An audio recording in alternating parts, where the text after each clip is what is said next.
नशामुक्ती व मधुमेहमुक्ती भारत अभियान. आमच्या अभियानात सामील व्हा आणि भारताला नशामुक्त आणि मधुमेहमुक्त बनवण्यात सहकार्य करा. आमचे products: नशामुक्ती herbal spray, मधुमेहमुक्ती अँटॉक्स T, रोगमुक्ती अँटॉक्स T आणि शिशुरक्षा अँटॉक्स सी.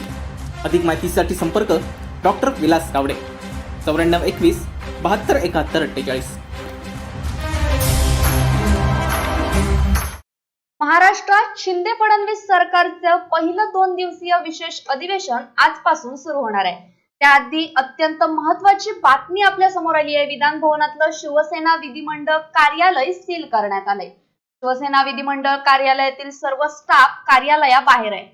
कार्यालयात शिवसेनेच्या सर्व आमदारांची बैठक होणार होती. यात विधानसभा अध्यक्षपदाच्या निवडणुकीसंदर्भात चर्चा केली जाणार होती. शिवसेनेत सुरू असलेल्या अंतर्गत वादामुळे हे कार्यालय सील केलं आहे का? कार्यालय सील कोणी केलं याबाबत सवाल उपस्थित केले जात आहेत. दरम्यान एकनाथ शिंदे यांच्या गटाकडून पक्ष कार्यालय बंद केल्याचं पत्र दिल्यानंतर हे कार्यालय बंद केल्याची माहिती मिळते. कारण सुनील प्रभू यांनी शिवसेनेकडून असं पत्र दिलं नसल्याचा खुलासा केलाय. विधानसभा अध्यक्षपद निवडणुकीत व्हीप वरून शिवसेना आणि शिंदे गटात जुंपण्याची शक्यता आहे. बंडखोरी केल्यानंतर शिंदे गटाचे आमदार आणि शिवसेनेचे आमदार विधानसभेत आमने सामने येणार आहेत.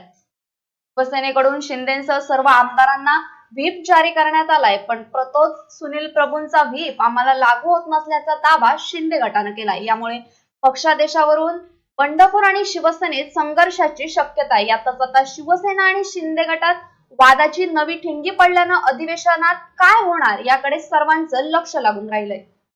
Bureau news कोकणशाही.